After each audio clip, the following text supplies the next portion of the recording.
오늘은 책 4장 내용 하겠습니다. 저번 시간에는 책 2장 내용을 했는데요.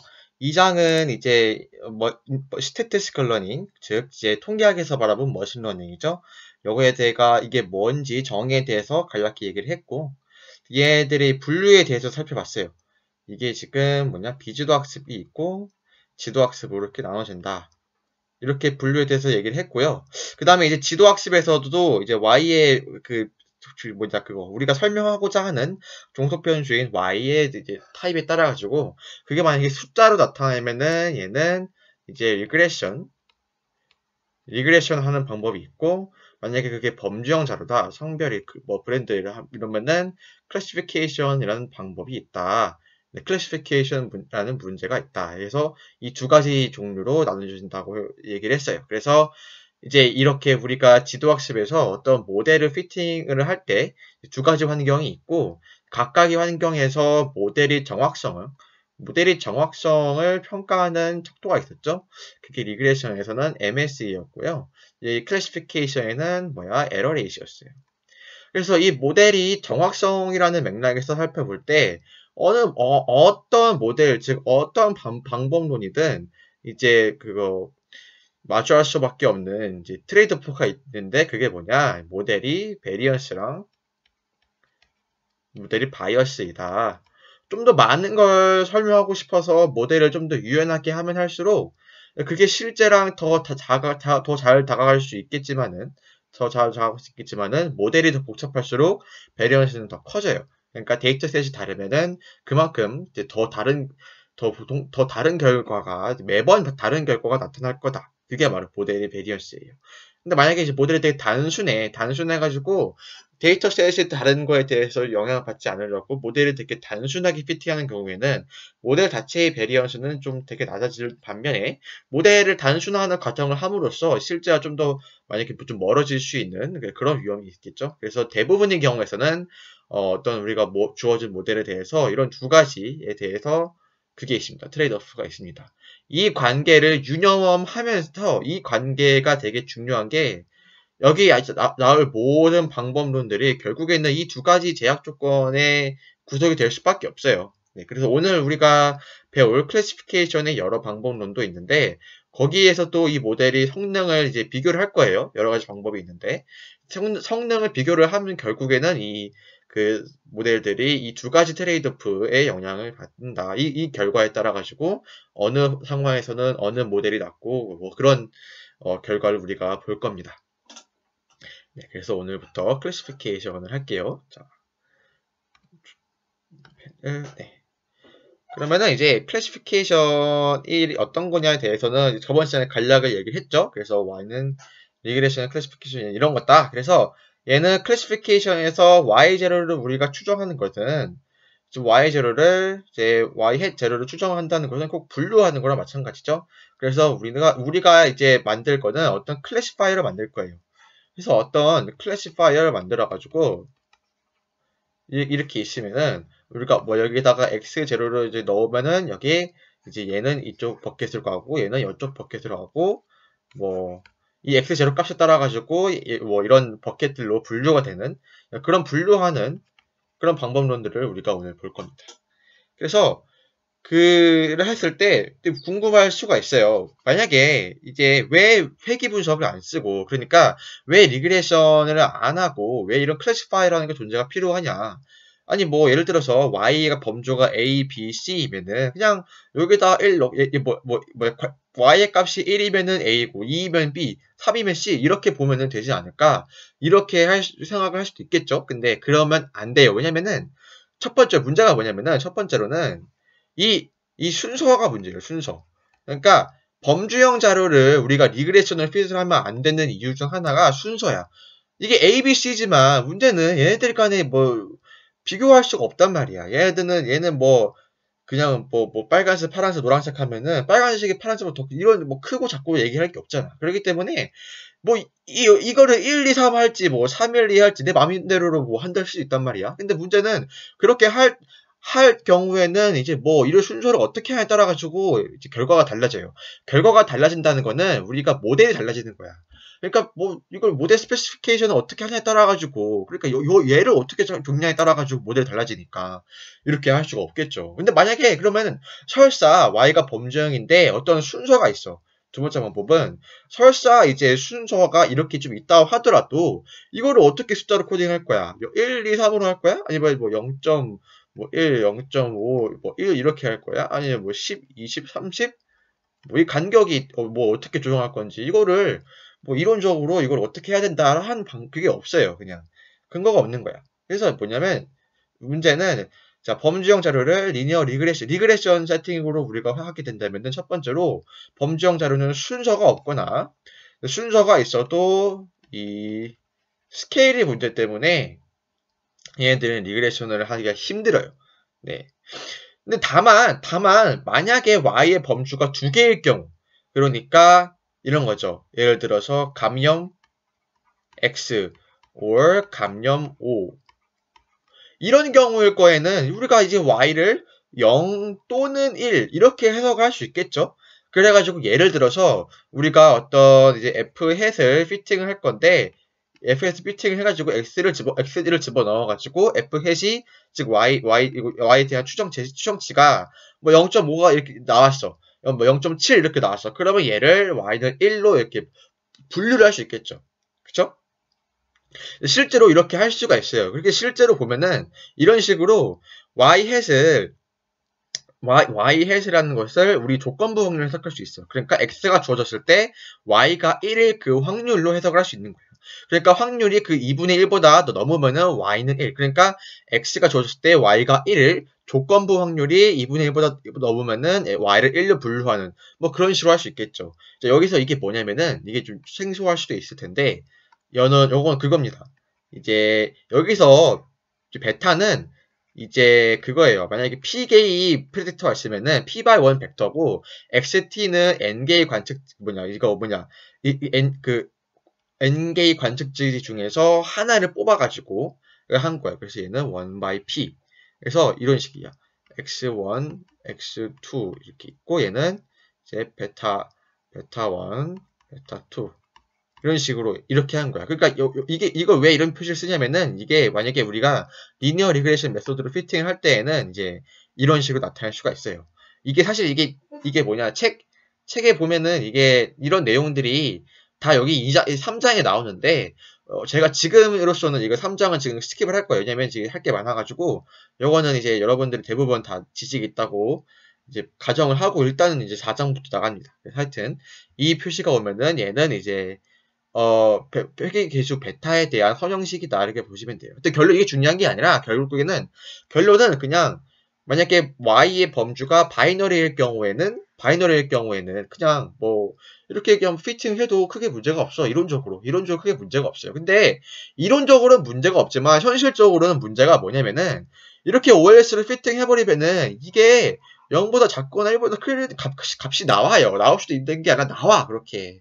그러니까 이게 왜 그러냐면은 우리가 자료를 보면서 예시를 들어서 설명할게요. 그래서 책에 있는 자료가 이제 디폴트 데이터셋인데 얘는 뭐냐면은 이게 소득이고 밸런스가 그거예요. 이제 대출 잔고 같은 그걸로 이해하면 돼요.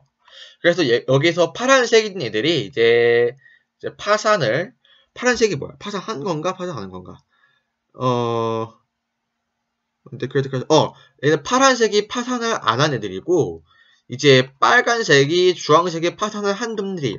그러니까 지금 y라는 거는 결국 개별 y는 이제 바이너리 케이스인데 이제 파산 x 혹은 파산 5 이런 두 가지 범주가 되겠죠. 그래서 파산을 이게 뭐 두 가지 여기서 프레딕터가 이제 두 가지 첫 번째는 이제 소득이고 두 번째는 대출 잔고 해가지고 얘네들을 이제 산점도를 찍어봤을 때 파산하는 애들이 산점도는 파산을 하지 않은 애들이 이제 소득과 대출 잔고는 이렇게 점을 나타내시고 파산을 한 애들이 소득과 대출 잔고는 이렇게 딱딱딱 찍어지고 이런 데이터셋이 이런 데이터셋이에요. 그러니까 실제로는 이게 이렇게 되실 거야. 이게 이제 y가 이게 이렇게 파산 여부 이렇게 요거 있을 거고 여기는 소득이고 이제 요거는 이제 잔고 이렇게 있을 거예요. 그래서 이렇게 쭉쭉쭉쭉 있을 건데 얘를 이제 스캐터 플러스로 산점도로 나타낸 애가 바로 이겁니다. 이런 경우인데, 얘를 보시면은 사실, 이거는 두 변수 동시에 본 거고, 하나의 변수에 대해서만 보면 이렇게 되겠죠? 이게 뭐냐? 자, 얘를, 이렇게 이제 쉽게 보면은 이렇게 하면 돼요. 이제 얘를 이제, 요새 뭐랄까? 자, 파산한 애들, 이 축에서, 대출 잔고의 축에서 봐가지고, 이제 파산한 애들이 히스토그램을 그려보면은, 이렇게 좀, 얘네들을 쭈르르륵 쌓아보면은, 대충, 이렇게 되겠죠? 이렇게 될 거고, 그 다음에 파산을 하지 않은, 이게 파산 안 한 애들이고, 파산한 놈들이, 이제 분포를 이렇게, 이제 샘플 분포를 이렇게 그려보면 이렇게 될 거예요. 그쵸? 그래서, 얘를 이제 박스 플롯에서 나타내면 이렇게 되는 거죠. 얘가 지금 이 상자가, 얘는 여기 이제, 색깔이 맞아 좋다, 이거. 얘는 상자가 여기 이렇게 있어가지고, 이렇게, 슈엄이 여기 나 있고, 얘는 그거야. 요 놈은 이제 상자가 이렇게 나 있어가지고 그렇게 돼 있고. 이걸 우리가 박스 플롯이라고 해요. 이제 모르시는 분들 위해서 잠깐 얘기하자면은 박스 플롯인데 여기 안에 이제 그게 다 있는 거야. 이제 이게 한 75%는 다 여기 있고 여기에서 이제 이게 미디언 있고 미디언주의로 50인가 75%인가 같은 그래. 그래서 여기 다 있고 분포의 중심이 여기 있고 여기에는 이제 분포의 끝자락인데 동그라미 되는 아웃라이어 그럴 거예요. 자세한 퀀타는 기억이 안 나는데 박스 플러스는 그런 느낌. 그래서 얘를 파산해서 잔고의 관점에서 파산 안 한 놈과 파산한 놈들을 따로 이렇게 그려보면은 이런 식으로 나오는 거고 대신 인컴에서 보면은 사실 별 차이가 없죠. 그러니까 뭐냐면은 이제 인컴에서 바라봤을 때에는 요 놈을 이 방향으로 쭉 당겨보면은 그냥 파산한 놈이나 파산 안 한 놈이나 소득의 분포는 되게 비슷해요. 이 말은 뭐냐면은 그래서 이 데이터를 보고 이제 판단을 해보자면은 우리가 이제 파산 여부를 우리가 클래시파이를 할 때, 즉 예측을 할 때, 인컴보다는 밸런스가 조금 더 중요하지 않을까 이렇게 생각을 할 수 있겠죠. 네. 그래서 이런 데이터셋을 가지고 우리가 클래시파이어를 적용해 볼 거예요. 그래서 우리가 일단 그 전에 먼저 밸런스에 대해서만 가지고 이제 그 그림을 다시 그려본 거예요. 자, 그래서 아까 보면은 내가 밸런스에 대해서 이게 파산한 놈들은 이렇게 되고 파산한 놈들이 이렇게 되는 건데 이 파산한 놈들을 우리가 뭐라고 했지? 파산한 놈들을 파산을 안 한 놈들을 0이라고 하고 파산을 했다는 놈들을 1이라고 합시다. 파산했으면 1 이렇게 보는 거예요. 그러면은 얘를 우리가 이제 그 데이터를 이렇게 넣어가지고 그러면 0하고 1 이렇게 두 개밖에 없겠죠. 그러면 값이. 그래서 얘를 이렇게 쭉 그려보면 이런 붓기 나와요. 이렇게. 여기서 이게 막 찍힌 게 이게 지터링이라고 하는데 여기에 이제 데이터가 다 있다는 거예요. 그러니까 밸런스 얘는 이제 요놈들은 파산한 놈들 중에서 밸런스이고 밸런스가 이렇게 딱 찍힌 거고 얘는 파산을 이제 파산 안 한 놈들의 밸런스 찍힌 거예요. 파산 한 놈들 헷갈린다. 파산 한 놈들 파산 1이 한 놈이에요. 자 이제 한 놈들이 이렇게 딱 찍힌 거고. 그래서 이거를 그냥 리스트 스퀘어쇼 방식으로 수정한다는 거는 그냥 이 거리가 제일 최단이 되는 그런 선을 그리는 건데 이렇게 하면 이렇게 되거든요. 그게 뭐냐? 아니 이게 만약에 이거 이렇게 되면 0보다 작은 애들이 있고 되게 높아봤자 뭐 0.34밖에 안 돼요. 그렇게 되면은 우리가 클래시파이를 할 수가 없어.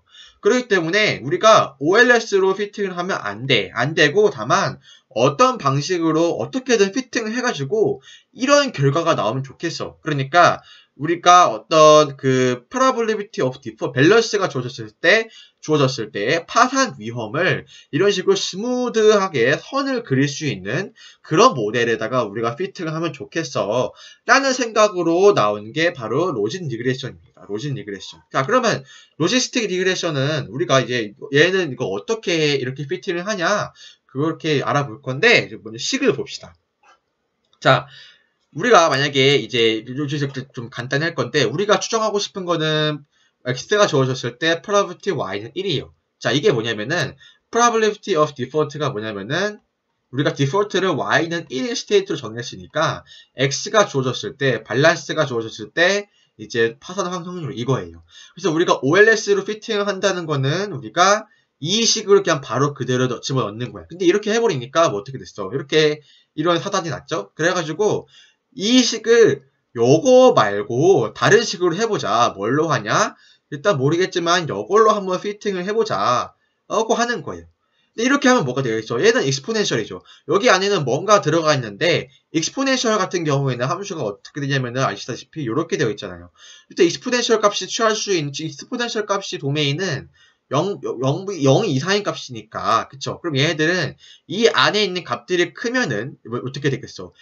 만약 요게 되게 작으면은 얘가 이제 좀 여기로 가면서 0이 되니까 얘는 이제 0이 될 거고, 요 값이 되게, 요 안에 있는 값이 되게 크면은 얘가 한없이 이제 무한대로 가니까 얘는 뭐 이게 거의 얘랑 거의 무한대로 가니까 뭐 1이 될 거고, 그쵸? 그렇기 때문에 얘 이렇게 모델을 피팅하면 얘는 어디에 바운드 되면은, 그러니까 얘는 범위가 0과 1 사이에 껴있다는 거를 우리가 이제 알 수 있어요. 이렇게 0과 1 사이에 그 값을 할 수 있어요. 그래서 이렇게 피팅을 하면은 이런 식이 나와. 그럼 이게 의미가 뭐냐? 그럼 얘를 우리가 좀 다시 이렇게 변화시켜 보자면 이렇게 되는 거예요. 얘를 이렇게 쭉쭉쭉 잘 변화시켜 보면은 이 식은 결국에는 이거랑 마찬가지고, 요거는 또 다시 로그를 취하면 요거랑 마찬가지야. 즉, OLS 같은 경우에는 선형식인데 뭐냐면은 이 probability of default 자체에 대한 선형식이면은, 로지스틱 모델 같은 경우에는 이 로그 오드에 대한 선형식이에요. 오드가 뭐냐? 자, 우리가 이제 확률을 나타내는 거에는 이제 0부터 1까지 값을 가지는 어떤 값, 이걸로 확률을 나타낼 수도 있고, 아니면 오드로 할 수 있어요. 예를 들어서 내가 뭐 동전을 던져가지고 앞면이 헤드 나올 확률이 0.1컨데 0.3이라고 치고, 뒷면이 나올 확률을 우리가 0.7이라고 쳐봅시다. 이거는 우리가 익숙한 그거죠. 우리가 익숙한 확률이죠. 그런데 여기서 그러면은 앞면이 나올 오드는 뭐냐? 그럼 이거예요. 앞면이 안 나올 확률분의 앞면이 나올 확률. 이걸 바로 우리가 오드라고 합니다. 그럼 이것도 뭐냐? 파산을 한 확률이랑 파산을 안 할 확률 대비 파산할 확률 이렇게 하는 게 이게 오드고, 여기다가 로그를 취한 게 로그 오드예요. 그래서 로그 오드에다가 선형식을 딱 피팅을 해버린 게 바로 로지스틱 모델입니다. 그렇죠? 그러면은 이제 이 로지스틱 모델에서 베타가 어떤 의미를 가지냐? 선형 모델에서 베타 같은 경우에는, 선형 모델에서 베타는 그냥 x가 한 단위 늘어날 때 이제 y 값이 얼마나 y가 몇 단위 늘어나냐 이런 식으로 우리가 해석을 할 수가 있어요. 근데 이 로지스틱 모델 같은 경우에는 이게 비선형이기 때문에 두 가지를 고려해야 돼. 자, 로지스틱 모델은 여기가 로지스틱 모델은 로그 오드에 대한 선형이죠. 그러면은 이 베타는 x의 한 단위 변화에 대해서 로그 오드의 변화를 나타내요. 그러면은 그러면 이 전체, 그러면은 이 파산 확률이라는 관점에서 보면은 식이 이렇게 되잖아요. 그러면은 이제 그 파산 확률에 대해서 봤을 때 이제 x의 한 단위 변화에 따라서 파산 확률이 변하는, 첫 번째로는 회귀 계수의 이 베타의 크기하고 방향 이런 데도 영향을 받겠지만은 이제 선형 회귀랑 같죠. 근데 선형 회귀랑 다른 점은 현재 x 수준에 따라 다르는 거예요. 그러니까 이 식 자체가 요게 이제 지금 이제 베타에 대한 선형이 아니기 때문에, 만약에 x가 되게 이미 크면은 베타가 늘어났을 때 얘도 많이 늘어나지만, x가 수준이 되게 낮으면은 베타가 늘어난다 해도 이게 이렇게 크게 많이 안 늘어요. 그렇기 때문에 여기서 로지스틱 모델에서 얘는 그냥 베타가 기울기로 이렇게 선형을 나타내지만은 얘는 베타가 비선형이죠. 이 말은 뭐냐면은 이제 각각의 밸런스 수준에 따라가지고 베타가 이제 다른 거야. 그러니까 똑같은 베타에 대해서도 각각이 이제 수준에 따라가지고 이게 y가 파산 확률이 변하는 지점이 다른 거잖아. 얘는 똑같은 베타에 대해서는 각각의 수준에 대해서 기후가 똑같은데, 이렇게 보면 돼. 이렇게 좀 깔끔하게 볼게요. 깔끔하게. 뭐 당연한 얘기인데 그냥 조금 설명하는 거면은, 그러니까 이제 로지스틱 모델에서 베타의 의미는 뭐냐? 우리가 선형 회귀에서는 각각의 밸런스 수준, 그러니까 x 수준에서 기울기가, 즉 베타가 일정하다면은, 로지스틱 모델은 비선형 피팅이기 때문에 그러니까 요놈의 입장에서는 로지스틱 모델은 비선형 피팅이기 때문에 각각의 밸런스에서 기울기가 뭐다? 다르다. 기울기가 왜 달라? 왜 달라? 해서 봤더니 이 파사 확률에 미치는 영향이 요놈도 있지만 요놈도 있기 때문에 기울기가 다른 거다. 이렇게 얘기를 하면 돼. 그래서 이제 로지스틱 모델의 베타에 있는 의미는 그런 것 같고, 그러면 이 베타의 의미도 우리가 알았으니까 베타의 추정을 어떻게 하냐? 어떻게 하냐면은 로지스틱 모델에서의 베타 추정은 MLE로 합니다. 우리가 MLE가 뭐냐면은 이제 맥시멈 라이클리후드 에스티메이션인데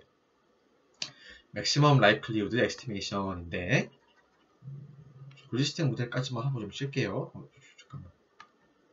맥시멈 라이클리후드 에스티메이션인데 요게 뭐냐? 요게 대해서 좀 간단히 좀 설명할게요. 좀 이렇게 얘는 OLS하고 좀 다른 겁니다.